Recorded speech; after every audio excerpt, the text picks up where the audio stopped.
Hello my dear photons. তো তোমালোক সবৰে আজি এক্সাম ভালে হৈছে চাগে কাৰণ এক্সাম হলৰ পৰা যি কেজন ষ্টুডেন্টক মই ওলাই দেখা পাইছো সবে হাঁহি হাঁহি ওলোৱা দেখা পাইছো ঠিক আছে সো তাৰ কাৰণে তোমালোকক সবকে কংগ্ৰেচুলেশনস কিমান ভাল তোমালোকে এক্সাম কৰিছা জনাবা ঠিক আছে কেনেকুৱা মাৰ্কস কৰিছা কেনেকুৱা ধৰণৰ পেপাৰ তোমালোকৰ হৈছে মানে পেপাৰৰ তোমালোকৰ কেনেকুৱা এক্সপেৰিয়েন্স ঠিক আছে কাৰণ আজি পেপাৰত চোৱা আমি যদি চাবলৈ যাওঁ পেপাৰৰ প্যাটাৰ্নৰ একো চেঞ্জ হোৱা নাই কিন্তু খালি পেপাৰটো কি হৈছে অলপ আমাৰ ল্যাঙ্গুৱেজৰ চেঞ্জ হৈছে যে আগত যদি ডাইৰেক্ট কোৱেশ্চন হতে এতিয়া আমাৰ কোৱেশ্চনটো অলপ ঘূৰাই দিছে ঠিক আছে কিন্তু কোৱেশ্চন পেপাৰ ইজি দিছে একো টানৰ মানে হাৰ্ড কোৱেশ্চন পেপাৰটা কোৱেশ্চন নাই যদি কোনোবা এটা কোৱেশ্চন হাৰ্ড আছে তাৰ লগত অৰ আছে মই কৈছিলই যে অৰ কোৱেশ্চন থাকিব তোমালোকে ভালকে চাই কৰি লবা আৰু কিছুমান ষ্টুডেন্টৰ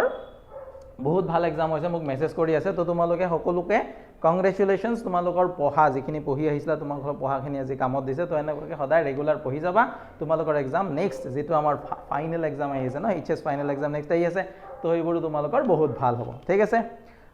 তো আমি এতিয়া কৰিব আহিছো কি যে 2023 যেটো পেপাৰটো আহিছিল তাৰ এনালাইসিস ঠিক আছে তাৰ আগতে তোমালোকে মোৰ লাষ্ট ভিডিওখন যেটো আছিল মানে পেপাৰৰ যেটো তোমালোকৰ এটা ইম্পৰ্টেন্ট কোৱেশ্চনৰ যেটো ভিডিওটো বনাইছিলো তাৰ কাৰণে তোমালোকে যে এই পেপাৰখনত যি মৰম দিছা ওকে তাৰ কাৰণে সবকে থ্যাংক ইউ আৰু কিনো কম এনেকৈ আমাৰ লগত থাকিবা ভাল লাগিব আমাক ঠিক আছে মোটিভেট কৰে এটো আমাক মোটিভেট কৰে তো তোমালোকে কোৱেশ্চন পেপাৰটোৰ অলপ চাই লোৱা কি আছে তোমালোকে চাই তো মই অলপ কৈ দিও কেনেকুৱা ধৰণৰ পেপাৰ আহিছে তো তোমালোকৰ কি হয় যেতিয়া কোৱেশ্চন পেপাৰটো কেতিয়াবা কি ফাৰ্স্ট মই কিছুমান ষ্টুডেন্টক দেখা পাইছিলো যে কোৱেশ্চন পেপাৰটো সোৱাৰ পাছতে হতে অলপ নাৰ্ভাস হৈ গৈছিল কাৰণ 1 মাৰ্কছৰ কোৱেশ্চনখিনি অলপ কনসেপচুৱেল দিছিলে কিন্তু লাষ্টত গৈ পেলাই হতে যেতিয়া ইজি কোৱেশ্চনবোৰ দেখা পাইছে হতে আকৌ ভাল হৈ গল তো তোমালোকে কোৱেশ্চন যেতিয়া সোৱা কনফিউজ নহবা নাৰ্ভাস নহবা ভালকে কৰি গৈ থাকিবা চাই বুজি কৰি গৈ থাকিবা কোৱেশ্চন ইজি আহিছে তো তোমালোকৰ ফাৰ্স্ট যে কিটা কোৱেশ্চন দিছিলে মই কোৱেশ্চন কিটা চাই দিও তোমালোকক ফাৰ্স্ট এটা কোৱেশ্চন দিছে হেতু এটা প্ৰ্যাকটিক্যালৰ পৰা দিছে তোমালোকৰ প্ৰ্যাকটিক্যাল নলেজটো চেক কৰিবৰ কাৰণে দিছে যে প্ৰ্যাকটিক্যালত তোমালোকৰ আছে ভাৰ্নিয়াৰ ক্যালিপাৰ্ছ আৰু স্ক্ৰু গজ তো স্ক্ৰু গজৰ ওপৰত ইয়াত এটা তোমালোকক কোৱেশ্চন হদিছে যে স্ক্ৰু গজত সিম্পলি কোৱেশ্চনটো এনেকুৱা যে বহুত কিবা কিবি লিখিছে যদিও a screw gauge and a spherometer can be used to measure length as less to তো ইয়াত বেলেগ একো সোধা নাই স্ক্ৰু গজৰ যে আমাৰ লিষ্ট কাউন্ট আছিল যে স্ক্ৰু গজত কিমানখিনি আমি কাউন্ট কৰিব পাৰো মিনিমাম তাৰ ভ্যালুটো কিমান আছিল 0.01 মিলিমিটাৰ বাট আমাক মিলিমিটাৰত সোধা নাই কোৱেশ্চনটো ডাইৰেক্ট ড্যাশ দি পেলাই কি দিছিলে মিটাৰ তো মিটাৰত হলে এটো কিমান হ'ব মিটাৰ মিলিমিটাৰটো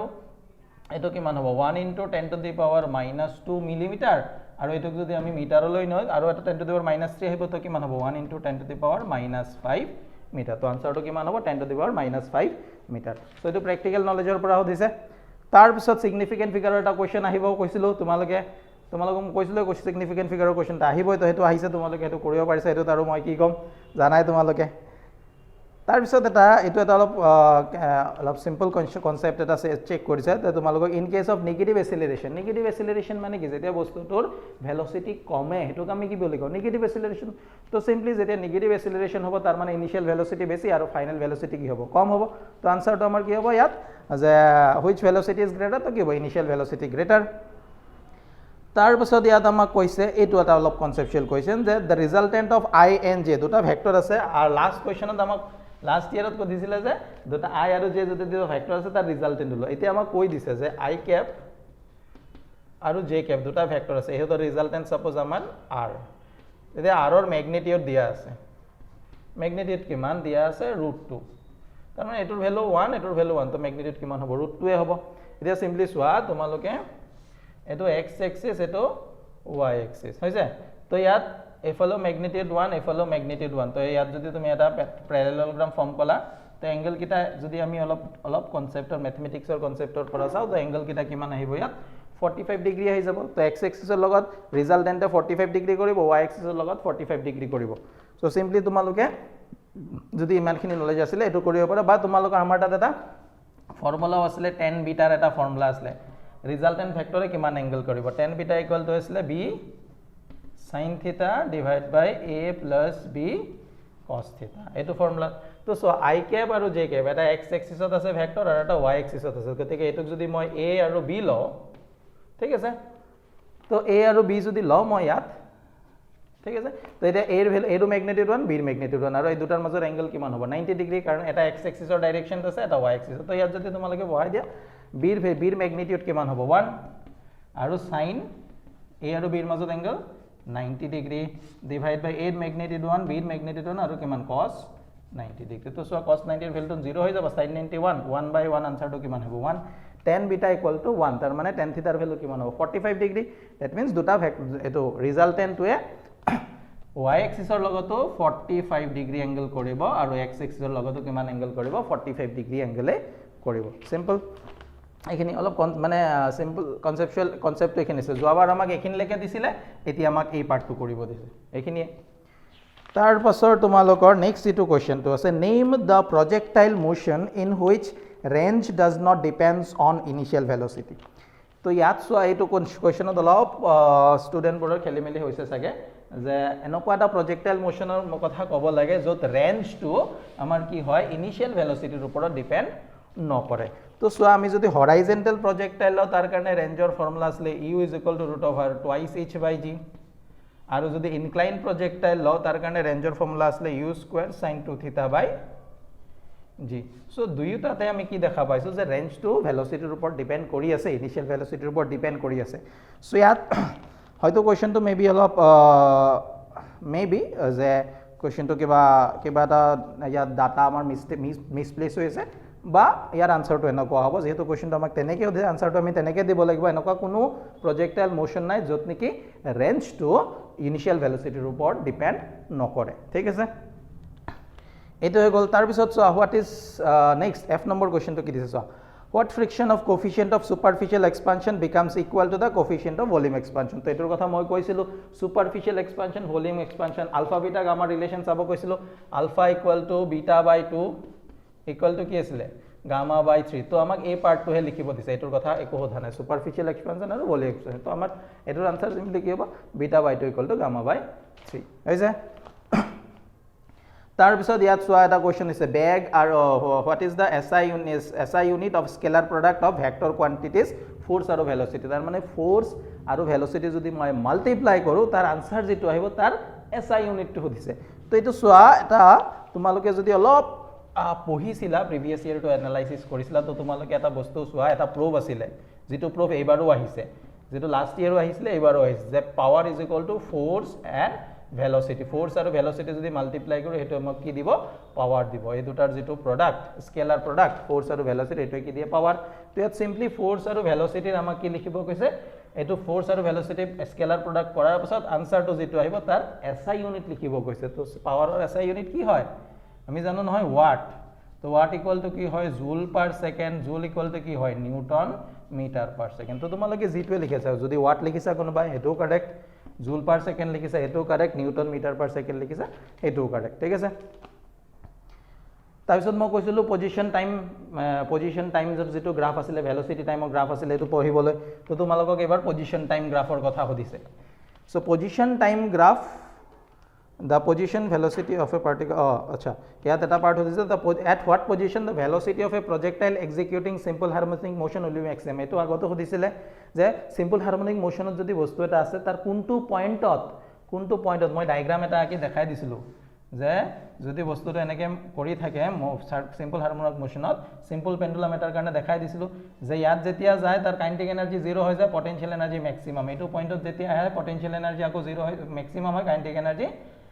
0 হয় কিন্তু ইকুইলিব্রিয়াম পজিশন যেটোক আমি মিন পজিশন বুলি কয় এটোত কি হয় potential energy 0 kinetic energy maximum তো কাইনেটিক এনার্জি যত ম্যাক্সিমাম হবে তত ভেলোসিটি ম্যাক্সিমাম হবে তার মানে মিন পজিশন বা ইকুইলিব্রিয়াম পজিশনত ভেলোসিটি কি হবে ম্যাক্সিমাম হবে এটো কই দিছিলো তার পিছত স্টেট বোলটজম্যানস ল তো তোমালোকক মই কৈছিলো নহয় যে ইকুইপার্টিশন অফ ল অফ এনার্জি পঢ়াওতে যে কাইনেটিক এনাৰ্জিৰ ভ্যালু কিমান হয় 3/2 RT তো তারপর আমার ইকুইপার্টিশন অফ এনার্জি আহিছিলে যে এটা পার্টিকুলার এটা মলিকুলার এটা ডিগ্রি অফ ফ্ৰিডমৰ লগত ৰিলেটেড এটা মলিকুলাৰ এটো 1 মোলৰ কাৰণে এটা মলিকুলাৰ কাৰণে এটো কি 3/2 kBT আৰু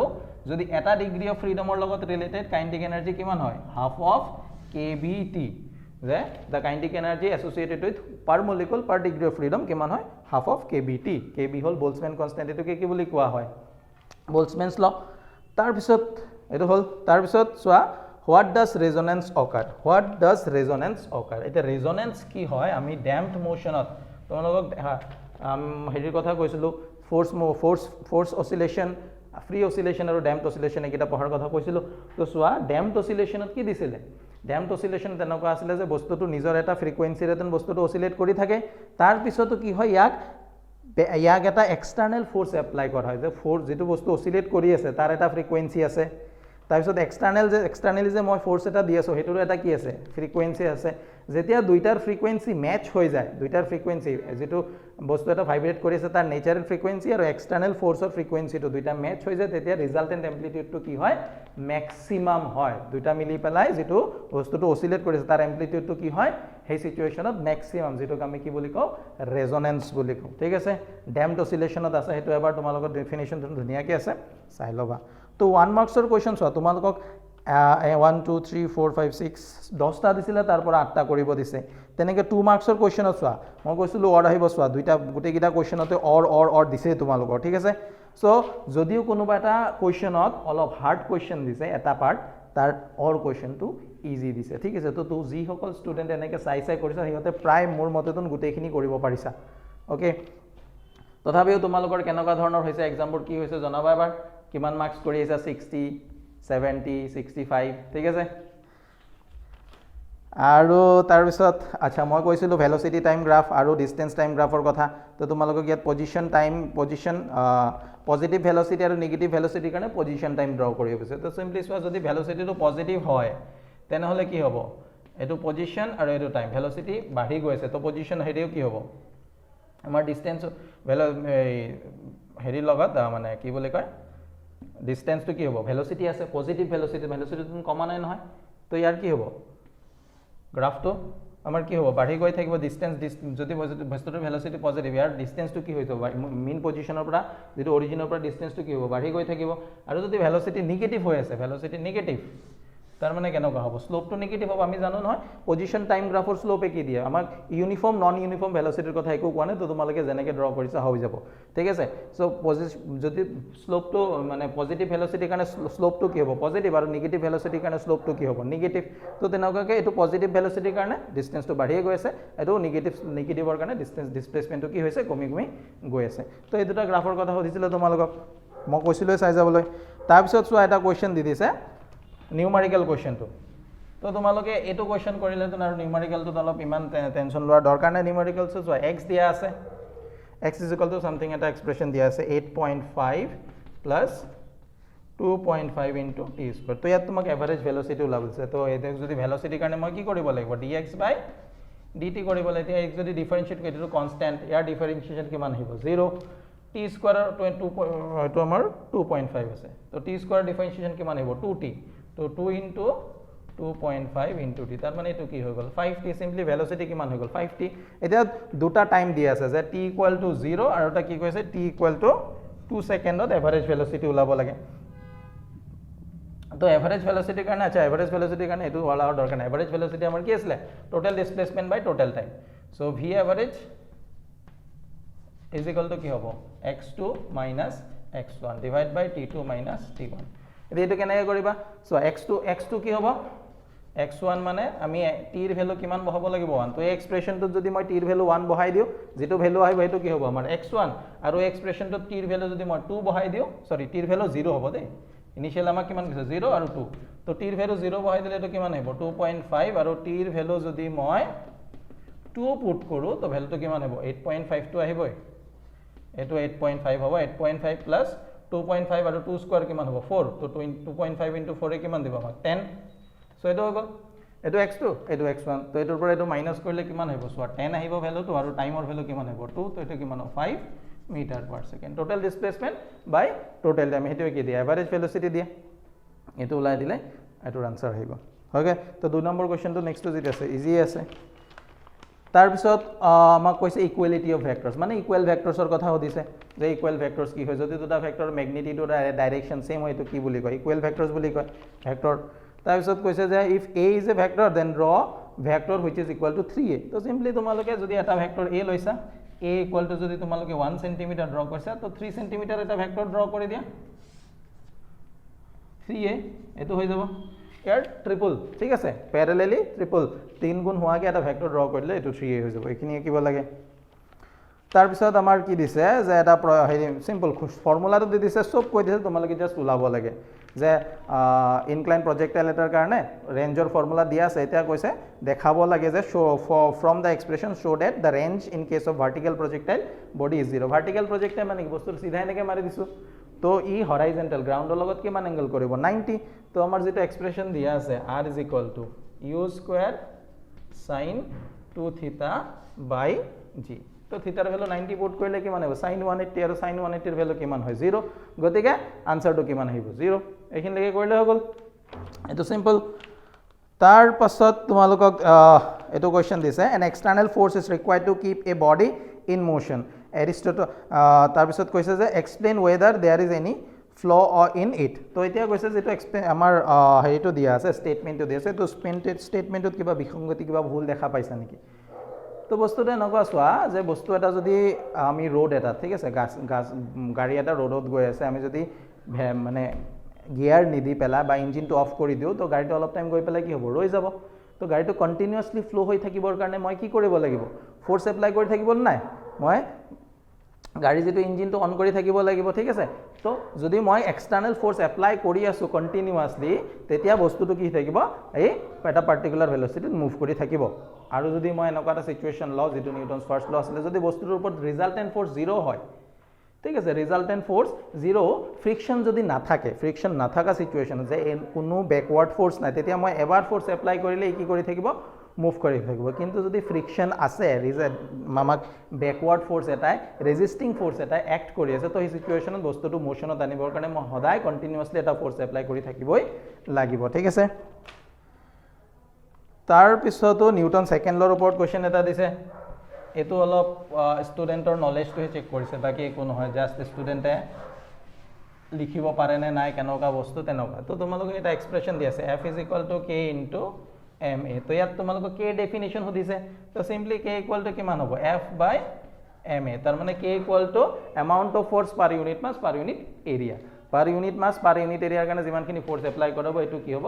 k তাৰ পিছত 1 নিউটনৰ ডেফিনিশন দিছে তোমালোকে পাৰিবা চাগে ওকে তো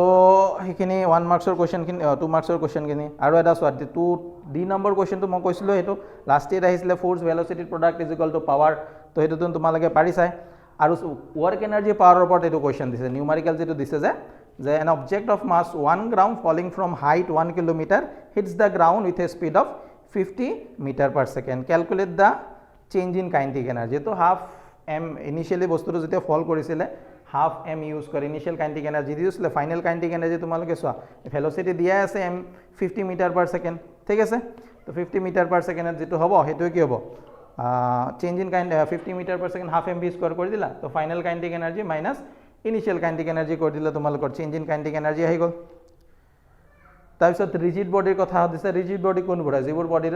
শেপ আৰু সাইজ চেঞ্জ নহয় বস্তু এটা যদি মুভ কৰি থাকোতে বস্তুটোৰ শেপ সাইজও চেঞ্জ নহয় কোটক আমি কি বুলি কয় rigid body centre of mass যেটো the point at which the whole mass of the body is suppose to be concentrated theoretical question একিটা ডেফিনিশন টাইপ হদিছে তো তোমালোকক মই কৈছিলো সব ডেফিনিশন বোৰ চাই যাবা ঠিক আছে আচ্ছা তো যিসকল ষ্টুডেন্টে কন্টিনিউয়াসলি পঢ়ি আছিল আগৰ পৰা পঢ়িছিল তেহেতৰ বেয়া হোৱাৰ কোনো কথাই নাই তেনেকুৱা ওকে তাৰপিছত স্যাটেলাইটৰ ওপৰত কোৱেশ্চন আছে মই তোমালোকক কৈছিলো জিও ষ্টেচনাৰী স্যাটেলাইট আৰু পোলাৰ স্যাটেলাইট পঢ়ি যাবা ডাইৰেক্ট হেকিটাৰ হদিছে একিটা কথা হদিছে তো আহিছে তাৰপিছত total energy of A satellite তো সিম্পল যেকিটা এনাৰ্জি দিয়া আছে এই দুটা এনাৰ্জি প্লাস কৰি দিলে আমাৰ টোটাল এনাৰ্জি আহি যাব ঠিক আছে তাৰপিছত 2G কোৱেশ্চনটো সো কি কৈছে যে calculate the pressure experienced by a swimmer at a depth of 10 metre of a lake তো মই কৈছিলো এই ফৰ্মুলাটোৰ কথা যে প্ৰেসাৰ = rho h g pressure exerted by a liquid of height h কৈছিলো নহয় জবাবৰ এটা কোৱেশ্চন আহিছিল যে এটমস্ফিয়াৰিক প্ৰেসাৰ কিমান হয় এটমস্ফিয়াৰৰ হাইটটো ক্যালকুলেট কৰিব লাগে h ক্যালকুলেট কৰিব লাগে আমাক বাকি সব দি আছে h ৰ ভ্যালু কিমান কৈ দিছে ইয়াত 10 মিটাৰ rho ওয়াটাৰৰ ডেনসিটি তে কি হয় কিছুমান ষ্টুডেন্টে এনেকে ভাবে যে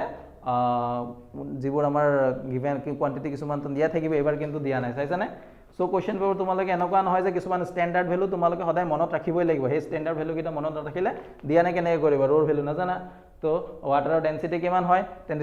kg/m³ তাৰপিছত rho আৰু g ৰ ভ্যালু কোনোবাই যদি 9.8 লৈছে কোনোবাই 10 লৈছে আমাক একো কৈ দিয়া নাই সো 9.8 ললো হয়তো কাৰেক্ট দিব 10 ললো কাৰেক্ট এটো মাল্টিপ্লাই কৰিলে যি আহিব এটো হ'ব প্ৰেসাৰ 10 ললে আহিব কিমান 10⁵ তাৰপিছত এংগল অফ কণ্টেক্টৰ কথা মই কৈছিলোঁ যে এংগল অফ কণ্টেক্টটো কি হয় সেইটোৰ ওপৰত কুৱেশ্যন আহিছে তাৰপিছত আৰু এটা চিম্পল কুৱেশ্যন যে চেলচিয়াছ টেম্পাৰেচাৰক ফাৰেনহাইটত নিব কৈছে এইটোতো আমি ক্লাছ 9-10 পৰাই পাই আহিছোঁ যদিও সেইটো কোনোবা কাৰোবাৰ মনত নাই মই এটা কুৱেশ্যন কৈছিলোঁ হিট কেপাচিটি আৰু স্পেচিফিক হিট পঢ়ি যাবলৈ ডেফিনেশ্যন সেইটোতো মই লিখিয়ে দিছিলোঁ যে হিট কেপাচিটি আৰু স্পেচিফিক হিট পঢ়ি যাবা তো সেইকেইটাৰ ওপৰত কুৱেশ্যন আহিছে তাৰপিছত তোমালোকক এটা অলপ ইয়াত কনচেপচুৱেল কুৱেশ্যন এটা দিছে যে ডিফাৰেন্স বিটুইন আইচোথাৰ্মেল এণ্ড এডিয়াবেটিক সেইটো পঢ়িব কৈছিলোঁ যে আইচোথাৰ্মেল প্ৰচেছ আৰু এডিয়াবেটিকৰ ডেফিনেশ্যন পঢ়িবা আৰু সিহঁতৰ ডিফাৰেন্সো পঢ়িবা মই কৈছিলোঁ মোৰ ভিডিঅ'টোত যোনে ভিডিঅ'টো ভালকৈ ফ'ল' কৰিছা গোটেইখিনি পঢ়ি গৈছে তাৰ এক্সাম সঁচাই ভাল হৈছে মই জানো আৰু সেইখিনি মোক মেছেজ কৰিও কৈছে ঠিক আছে যিকেইজন ষ্টুডেণ্টৰ ভাল হৈছে তাৰ কাৰণে তেওঁলোকক সঁচাকৈ আমাৰ মানে ভাল লাগিছে যে আমাক ফ'ল' কৰি আছে তাৰপিছত ইয়াত এটা কুৱেশ্যন আছে দুইটা গেছৰ বাবে আদৰ্শ গেছ সমীকৰণটো লিখা ফৰ দ্য টু চিটুৱেশ্যন মানে আইচোথাৰ্মেল এণ্ড এডিয়াবেটিক চিটুৱেশ্যনৰ কাৰণে আইডিয়েল গেছ ইকুৱেশ্যনটো কেনেকুৱা হ'ব তো তোমালোকে কণ্ডিশ্যনটো পাইছিলা নহয় আইডিয়েল গেছ ইকুৱেশ্যন কি হয় PV = nRT এতিয়া যদি টেম্পাৰেচাৰ কনষ্টেণ্ট হয় তো আইচোথাৰ্মেল প্ৰচেছৰ কাৰণে কি হ'ব এই দুটাটো এনেও কনষ্টেণ্ট PV = কনষ্টেণ্ট আৰু এডিয়াবেটিক ৰিলেশ্যন আছিলে নহয় এডিয়াবেটিক ৰিলেশ্যন কি আছিলে PV * γ = কনষ্টেণ্ট তো এই দুটা লিখিব কৈছে তো কুৱেশ্যনটো এইকেইটা লিখিব কৈছে এতিয়া ষ্টুডেণ্টক ক'ব ছাৰ এইকেইটাতো আমি জানোৱেই কিন্তু কি কৈছে অলপ ঘূৰাই দিছে এনেকৈ কয় নহয় ভাতটো এনেকৈ খোৱা নাই ভাতটো এনেকৈ খাব দিছে ঠিক আছে সেইটোৱে আৰু যে ডাইৰেক্ট তোমালোকক এইটো কোৱা নাই এইটো বেলেগ এটাৰ কথাহে কৈছে তো তাৰপিছত ৰিভাৰ্চিবল প্ৰচেছ তোমালোকে জানাই স্পন্টেনিয়াছ আচ্ছা ইয়াত এটা কুৱেশ্যন দিছে আৰ the spontaneous process of nature is irreversible তো ইৰিভাৰ্চিবল প্ৰচেছৰ এক্সাম্পলত আছিলে যে স্পন্টেনিয়াছ নেচাৰেল প্ৰচেছবোৰ কি হয় ইৰিভাৰ্চিবল হয় অ'কে তো মইতো এনেকুৱা টান কুৱেশ্যন দেখাই নাই যিটো তোমালোকে কৰিব নোৱাৰিবা তাৰপিছত কি আছে স্পেচিফিক হিট কথা কৈছিলোঁ মই CP/CVৰ ডেফিনেশ্যনকেইটা পঢ়িব গৈছিলোঁ আৰু CP/CVৰ মাজত ৰিলেশ্যন দি দিছিলোঁ তোমালোকক CP = কি হয় CV = F/2R আৰু CP = কি হয় CV + R আৰু গামাৰ কাৰণে তোমালোকক মই ফৰ্মুলা এটা লিখি দিছোঁ গামাৰ কাৰণে মই ফৰ্মুলা এটা লিখি দিছিলোঁ বা যদি তোমালোকে নোৱাৰা তাত যদি মন'এটমিক গেছ তাৰ কাৰণে ডিগ্ৰী অফ ফ্ৰীডম কিমান হয় 3R/2 আৰু এইটোক যদি মই কৰোঁ এইটো কিমান পাম 5R/2 তো গামা = কি হয় CP/CV তো CPৰ ভ্যালু 5R/2 CPৰ ভ্যালু 2 তো এটা আনসাৰ আহিব 5/3 গামাৰ ভ্যালু কিমান আহিব 5/3 ফৰ মন'এটমিক গেছ এইটো মই তোমালোকক কৈ দিছিলোঁ যেটো ভিডিও তোমালোকক দিছিলোঁ তাতে এই টাৰ্মটো মই ভালকৈ স্পেচিফিক্যালি কৈ দিছিলোঁ যে তোমালোকে এই ফৰ্মুলা কিটা চাই যাবা আৰু ডেফিনেশ্যন কিটাৰ কথাও কৈছিলোঁ তাৰ পাছত এনেকুৱা হৈছে তাৰপিছত তোমালোকক চোৱা কেমিষ্ট্ৰি কুৱেশ্যন এটা আছে এইটো তোমালোকে পাৰিবা আৰু কোৱাৰ দৰকাৰে নাই তোমালোকক what do you mean by mole 1 মোলৰ ডেফিনেশ্যনটো দিব কৈছে আৰু যে 44.8 লিটাৰত কিমানখিনি ইমান লিটাৰ অফ গেছত কিমান মোল থাকিব তাৰ পাছত এইটো কুৱেশ্যনটো যে ফ্ৰিকুৱেন্সি আৰু টাইম পিৰিয়ডৰ ৰিলেশ্যন সুধিব দিছে তো সিম্পলি কি আছিলে ফ্ৰিকুৱেন্সি ইজ ইকুৱেল টু 1/টাইম পিৰিয়ড এইটো লিখিলে হৈ যায় আৰু এটা কি কৈছে যে এটা হেলদি পাৰ্সনৰ হাৰ্ট বিটটোৰ কথা কৈছে 75 পাৰ মিনিট কিমান দি আছে 75 পাৰ মিনিট এতিয়া আমি ফ্ৰিকুৱেন্সি যেতিয়া ক্যালকুলেট কৰো কি পাৰ সেকেন্ডত ক্যালকুলেট কৰো তো এটো 60 দি ডিভাইড কৰি দিয়া 75/60 তো এটো आंसर যেটো হয় সেইটো কি হ'ব পাৰ সেকেন্ডত যিমান ভাইব্ৰেচন হ'ব এটো কি হ'ব ফ্ৰিকুৱেন্সি গতিকে 60 দি ডিভাইড কৰি যেটো হ'ব এটো হ'ব ফ্ৰিকুৱেন্সি তাৰ পাছত সিম্পল হাৰমনিক মোশনৰ ডেফিনেশ্যন মই পঢ়িব কৈছিলো SHM বুলি লিখা আছে মোৰ ভিডিওটো তোমালোকে মই এতিয়া চালেও পাই যাম যে SHM ৰ ডেফিনেশ্যনটো প্ৰথমতে মই দিছিলো ওয়েবছৰ একদম ফাৰ্স্ট টোৱে দিছিলো SHM তো SHM ৰ ডেফিনেশ্যন দিছে তাৰ পিছত এটো এটা দিছে so draw to graphical representation of SHM vibrating in opposite phase তো দুটা যদি সিম্পল হাৰমনিক মোশন আছে সিম্পল হাৰমনিক মোশন আমি জানো এনেকুৱা হয় দুটা অপোজিট ফেজত আছে তাৰ মানে কি হ'ব এনেকুৱা হ'ব যে এটাৰ যেতিয়া ম্যাক্সিমাম আৰু এটাৰ মিনিমাম তো এনেকৈ ড্ৰ কৰি দিলে এইখিনি ড্ৰ কৰিলে হৈ যায় এটো এটা ওয়েভ y1 আৰু এটা ওয়েভ y2 দুইটা অপোজিট ফেজ আছে তাৰ কাৰণে তোমালোকক চোৱা এটা হিন্টটো দি দিছিলে যে যেটো এটা যদি তোমালোকে সলিড লাইন ড্ৰ কৰা আৰু এটা ডটেড লাইন ড্ৰ কৰিব দিছে এটো তাৰপিছত ওমেগা √k/m মই তোমালোকক কৈছিলো এটো চাই যাবলৈ ওমেগাৰ ফৰ্মুলা কাৰণ লাষ্ট 2-3 বছৰ ধৰি এটো কন্টিনিউয়াস আহি আছে সো ওমেগা √k/m এটো পাৰিছা তাৰ পিছত যেটো অৰ কোৱেশ্চনটো তাৰ লগত আছে হা তো সিম্পলি তোমালোকে চোৱা যদি যিকিটা দিয়া আছে তোমালোকক তাৰ এটা নোৱাৰিলো আৰু এটা তোমালোকে পাৰিবা গুটেকিটা অৰ কোৱেশ্চন আছে তো এই অৰ কোৱেশ্চনটো মই এবাৰ কৈ দিও চোৱা x = 5 cos 2 pi into t plus pi by 4 মই কৈছিলো এনেকুৱা এটা কোৱেশ্চন দিবই যে সিম্পল হাৰমনিক মোশনৰ ইকুৱেশ্যন এটা দিয়া থাকিব তাৰ কাৰণে তাৰ লগত ষ্টেণ্ডাৰ্ড ভ্যালুটোৰ লগত কম্পেয়াৰ কৰি আমাক হয় এম্প্লিটিউড নহলে ফ্ৰিকুৱেন্সি কিবা এটা ওলাব দিব তো ইয়াত ফ্ৰিকুৱেন্সি ওলাব দিছে এবাৰ আৰু কি কৈছে যে t = 1.5 সেকেন্ডত x কিমান হ'ব তো সিম্পলি t ৰ জায়গা তুমি 1.5 বহাই দিয়া তো x at t = 1.5 কিমান হ'ব তো আমি জানো সো এটো 1.5 বলে 1.5 ইনটু কিমান হ'ব 3 হৈ যাব তো 5 cos 3 pi plus pi by 4 তো 3 pi plus pi by 4 এই ভ্যালুটো এড কৰি cos ৰ ভ্যালুটো ওলাই দিয়া আনসাৰটো আহি গল হৈ গল তাৰ পিছত ইয়াত আৰু এটা কোৱেশ্চন আছে যে ফ্ৰিকুৱেন্সি কিমান হ'ব তো আমি জানো স্ট্যান্ডাৰ্ড ফৰ্মত কি হয় cos ওমেগা t আহে তাৰ মানে এটো কি বুজাইছে আমাক ওমেগা ওমেগা ইকুয়াল টু কি দি আছে 2 pi তো ওমেগা ইকুয়াল টু কি হয় 2 pi into frequency is equal two 2 pi তো 2 pi ক্যান্সেল কৰি ফ্ৰিকোয়েন্সি ভ্যালু কিমান হৈ যাব 1 হাৰ্জ তো সিম্পলি এটোৰ কথা মই কৈছিলুৱে যে স্ট্যান্ডাৰ্ড ফৰ্মত এনেকুৱা এটা আহিব হয় সিম্পল হাৰমনিক মোশন নহলে প্ৰগ্ৰেছিভ ৱেভৰ আহিছে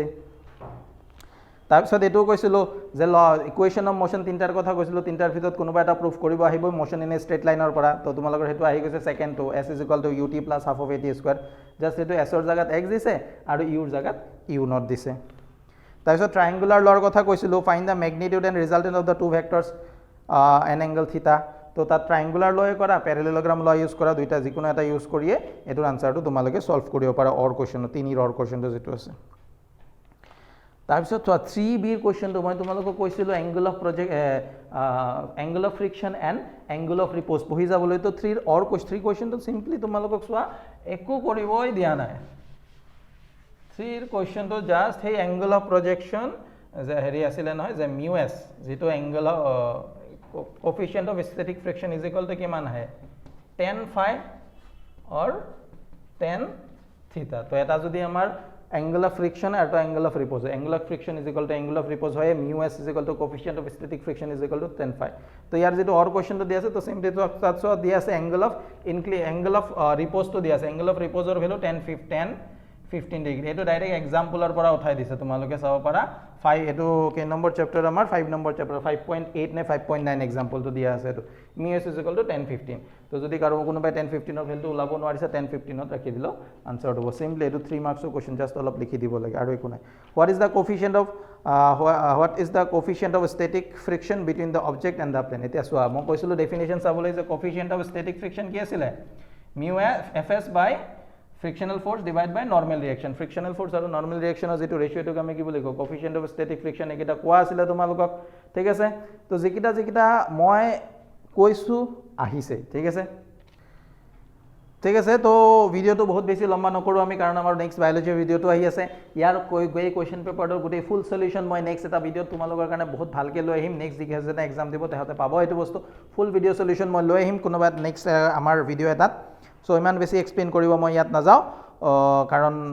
তাৰ পিছত চোৱা এটা কোৱেশ্চন মই দিছিলো তোমালোকক যে variation of acceleration due to gravity with height and depth 2c ৰ অৰ কোৱেশ্চনটো আছে 3 নম্বৰ হেতু তোমালোকে পাৰিবা তাৰ পিছত মই ইয়ংছ মডুলাস অফ ইলাস্টিসিটিৰ কথা কৈছিলো 3 নম্বৰ 3d নম্বৰ কোৱেশ্চনটো আহিছে modulus of elasticity types of modulus of elasticity সুধিছে ইয়ংছ মডুলাস বাক মডুলাস আৰু মডুলাস অফ ৰিজিডিটি আৰু তাৰ যিকোনো এটা এক্সপ্ৰেছন হৈছে তো ইয়ংছ মডুলাস কি হয় স্ট্ৰেছ বাই ষ্ট্ৰেইন লংজিটুডিনেল স্ট্ৰেছ বাই লংজিটুডিনেল ষ্ট্ৰেইন তাৰ মানে f বাই ইনটু ডেল্টা l বাই l এখিনি পাৰিছা তোমালোকে তাৰ পাছত ইয়াত আমাৰ ফাৰ্স্ট ল অফ থাৰ্মোডাইনামিক্সৰ কথা কৈছো তো ফাৰ্স্ট ল অফ থাৰ্মোডাইনামিক্সৰ কথা সুধিছে ফাৰ্স্ট ল অফ থাৰ্মোডাইনামিক্সত যেটো ডেল্টা কি is equal to delta u plus delta D কিটা কি বুজায় কিটাৰ কথা সুধিছে এক্সামত তো এটো তোমালোকে পাৰিছা এটো তাৰ কোৱাৰ কথা নেকি তোমালোকে ফাৰ্স্ট ল অফ থাৰ্মোডাইনামিক্স ইমান বাৰ আহিছে পঢ়ি যায় তোমালোকে তাৰ পাছত derive an expression for pressure exerted by gas enclose in a container kinetic theory of গ্যাসেছৰ পৰা আহিছে হেতু মেবি তোমালোকে ইমান ভালকে পঢ়া নাই তোমালোকে কি বহুত ষ্টুডেন্টে বাট যিকিজনে পঢ়িছা হলেও এটো অলপ ডাঙৰ তো তাতকে তোমালোকে মই ভাবো থাৰ্মোডাইনামিক্সৰ যেটো কোৱেশ্চন দিছে যেহেতু আমাক অৰ দিছে তো আমি অৰটো পঢ়াই ভাল থাৰ্মোডাইনামিক্সটো p = কি আছিল p = 1/3 rho v স্কয়াৰ বা p = 1/3 rho c স্কয়াৰ মই ভিডিওটো যেটো বনাইছিলো তাত তোমালোকক কৈছিলো তাৰ পিছত আইসোলেটেড সিস্টেমৰ কথা সুধিছে আইসোলেটেড সিস্টেম মানে কি যত এক্সটাৰ্নাল ফোৰ্স কিমান হয় 0 হয় যে সিস্টেম এটা টোটাল এক্সটাৰ্নাল ফোৰ্স আইসোলেটেড সিস্টেম এনেকুৱা এটা সিস্টেম যত এক্সটাৰ্নাল ফোৰ্স 0 তো তাত মই কৈছিলো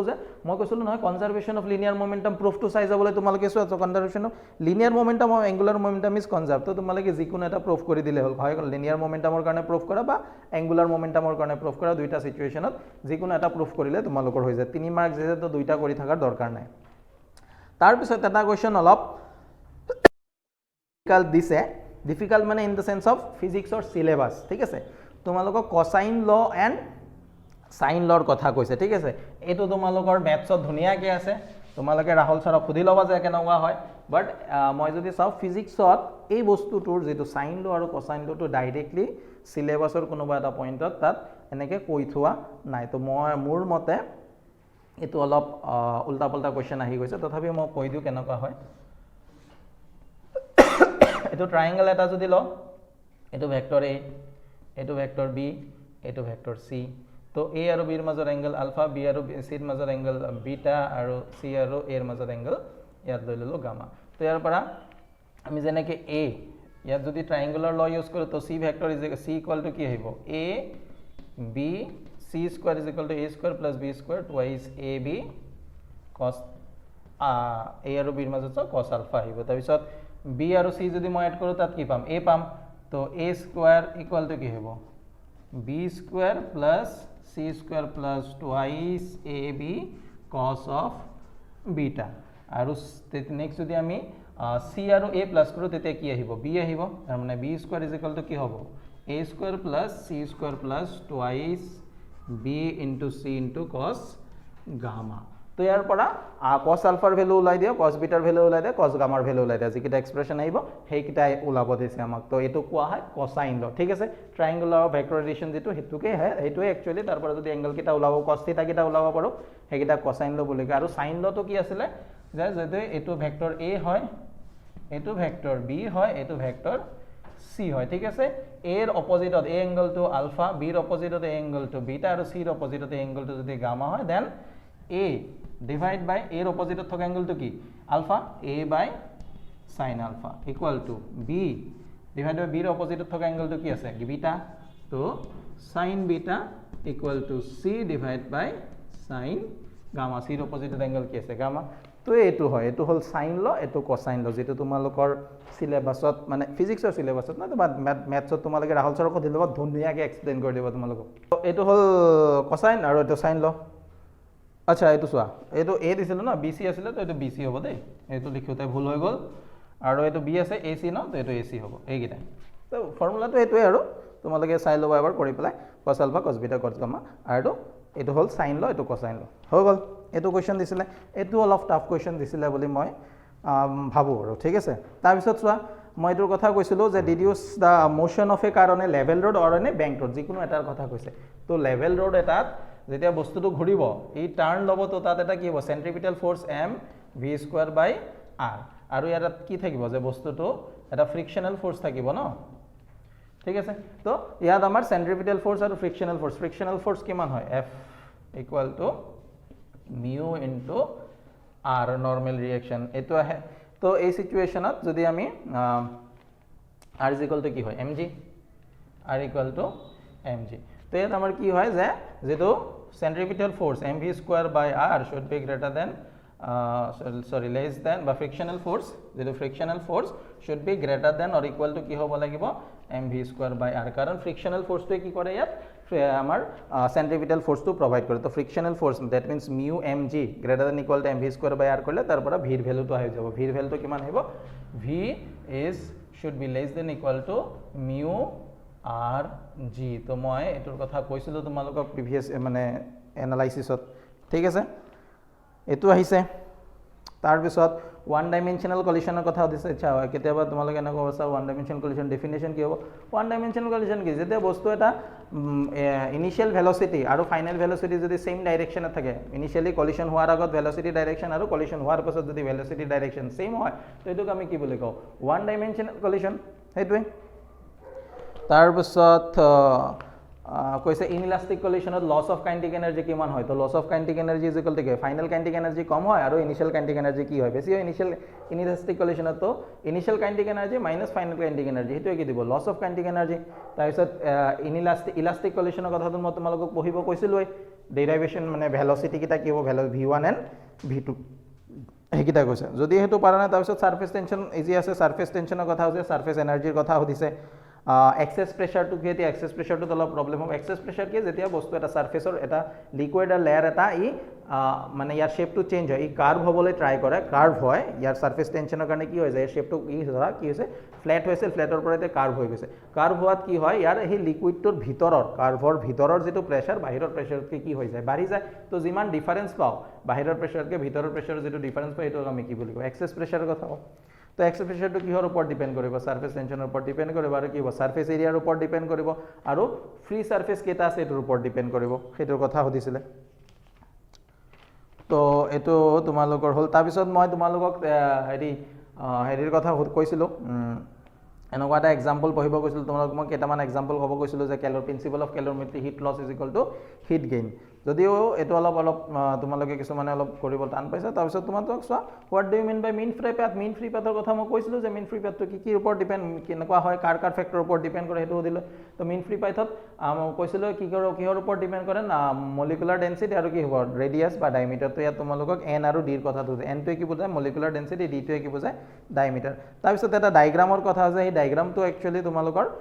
কিতাপত দি আছে তো জনে অলপ ভালকে পঢ়িছিলা এই ডায়াগ্ৰামটো তোমালোকে ড্ৰ কৰিব পাৰিবা তো এইখিনি বস্তু আমাৰ হৈ গল তাৰ পিছত কি কৈছে সো আইটো কোৱেশ্চন মই কৈ দিছিলো যে simple harmonic motion displacement velocity আৰু এসিলাৰেশনৰ কথা হদিব তেকিটাৰ কথা হদিছে আৰু লগতে গ্ৰাফ ড্ৰ কৰিব দিছে আৰু তাৰ পিছত লাষ্টৰ কোৱেশ্চন যদি এটো কোৱেশ্চন তোমালোকে অলপ টান পাইছে চোৱাচোন লাষ্টৰ কোৱেশ্চনটো যিকোনো 1 2 3 4 5 6টাৰ পৰা যিকোনো দুটা লিখিব তো তোমালোকে সিম্পলি ফিজিক্যাল কোয়ান্টিটি লিখিব পাৰা হুকস ল লিখিব পাৰা physical quantity definition মনত ৰাখে the quantities in nature which can be measured are called physical quantities দুটা টাইপৰ এটা ফান্ডামেন্টাল কোয়ান্টিটি এটা কি ডিৰাইভ কোয়ান্টিটি ফান্ডামেন্টাল কোয়ান্টিটি যিবোৰ ইন্ডিপেন্ডেন্ট ডিৰাইভ কোয়ান্টিটি যিবোৰ ফান্ডামেন্টালৰ ওপৰত ডিপেন্ড কৰে হেকিটা তো তাৰ এক্সাম্পল এটা দি দিলে হেকো ধুনিয়াকে হৈ গল হুকস ল জানা স্ট্ৰেছ ইজ প্ৰপৰ্শনাল টু স্ট্ৰেইন और तार स्ट्रेस इज इक्वल टू এটা আমি কনস্ট্যান্ট পাও ইজ ইকুয়াল টু কি স্ট্রেন হি কনস্ট্যান্টক আমি কি বলি কম মডুলাস অফ ইলাস্টিসিটি তো যদি কোনবা পারা হে হুকস ল ডায়াগ্রামটো ড্র কৰি দিলা স্ট্ৰেস ইজ প্ৰপৰ্শনাল টু স্ট্ৰেস স্ট্ৰেইন আৰু এটা কি স্ট্ৰেট লাইন তো এইখিনি লৈকে কৰিলে এইখিনি আহি গল তো কোৱেশ্চন পেপাৰ যদিও কাৰোবাৰ এনেকুৱা লাগিছে কিছুমান কোনোবাই ক'ব পাৰে স্যাৰ কোৱেশ্চন পেপাৰ হাৰ্ড আছিল তো কোৱেশ্চন পেপাৰটো যদি তোমালোকে একচুয়ালি ভালকে পঢ়ি চাইছা অলপ ভালকে কোৱেশ্চন পেপাৰটো হাৰ্ড নহয় বাট question paper or যিটো language to অলপ hard ঠিক আছে তো ল্যাঙ্গুৱেজৰ লগত ফেমিলিয়াৰ হবৰ কাৰণে কাৰণ তোমালোকে সোৱাই কোৱেশ্চন পেপাৰটো জুনে কাটিছে জুনজন টিচাৰে মই কিন্তু স্যাটিসফাইড এই কোৱেশ্চন পেপাৰটো লৈ পেলে কাৰণ আমাৰ ষ্টুডেন্টৰ এনেকুৱা হৈছে ইজি কোৱেশ্চন আহিব কমন কোৱেশ্চন আহিব হেতু ভাবি ষ্টুডেন্টে নপঢ়াই হৈছে ভাল কোৱেশ্চন প্ৰেক্টিসে নকৰে তো স্ট্যান্ডাৰ্ড টু কোৱেশ্চনৰ স্ট্যান্ডাৰ্ডটো যে অলপ ইনক্ৰিজ হৈছে তাৰ কাৰণে কিন্তু বহুত ভাল হৈছে তোমালোকৰ কাৰণ তোমালোকৰ সেকেন্ড ইয়াৰত এনেকুৱা ধৰণৰ স্ট্যান্ডাৰ্ডৰ কোৱেশ্চনে পাবা সেকেন্ড ইয়াৰত তোমালোকৰ সোৱা এই 3-4 বছৰ ধৰি ইজি পেপাৰ আহি আছে কিন্তু এবাৰ নাহে তোমালোকৰ ঠিক আছে ইজি মানে কি ইজি ইন দা সেন্স ল্যাঙ্গুৱেজটোৰ কথা কৈছো দে ঠিক আছে ডাইৰেক্ট নকয় কোৱেশ্চন মই কলো নহয় ভাত খোৱাটোৰ কথা কৈছিল যে তেনেকুৱা সিচুৱেশন তো কোৱেশ্চন ইজি আহিছে যিসকলে বহুত ভাল হৈছে তেওঁলোকৰ কংগ্ৰেচুলেশ্যন যাৰ অলপ চলপ বেয়া হৈছে ইমান টেনচন ল'বলগীয়া কথা নাই ফাৰ্স্ট ইয়াৰ হে সেকেন্ড ইয়াৰ ৰৈ আছে আমাৰ সেকেন্ড ইয়াৰৰ গোটেই কোৰ্স ৰৈ আছে ঠিক আছে তো সেকেন্ড ইয়াৰৰ আমাৰ কোৰ্সবোৰ ষ্টাৰ্ট হ'ব আৰু তোমালোকক সেই অনলাইন টেষ্টৰ কথা কৈ দিলো তোমালোকে প্যাটাৰ্ন ক্লাसेस www.patternClasses.in ত গৈ পেলাই চাব পাৰা আৰু আমাৰ 9 তাৰিখে আমাৰ এক্সামটো হ'ব সেই এক্সামটো তোমালোক সকলোৱে দিবা যাতে তোমালোকে আমি ভাল ষ্টুডেন্ট বিলাকে যিবোৰ মানে বহুত ভালকে পঢ়ি আছে তেওঁলোকে যাতে এটলিষ্ট আমাৰ পৰা ফ্ৰী অফ কষ্টত হেই গুটেইখিনি নলেজ আমাৰ পৰা পায় আমাৰ তাত যিখিনি আছে আমি গুটেইখিনি কৰিবলৈ টাইম পাম আৰু তোমালোকে এতিয়া চাই থাকিবে কাৰণ এতিয়া তোমালোকৰ বায়োলজি ভিডিওটো আহি আছে অলপ পাছত তোমালোকে বায়োলজি ভিডিওটো পাই যাবা সো তাৰ কাৰণে stay tuned with our pattern classes ঠিক আছে বাই বাই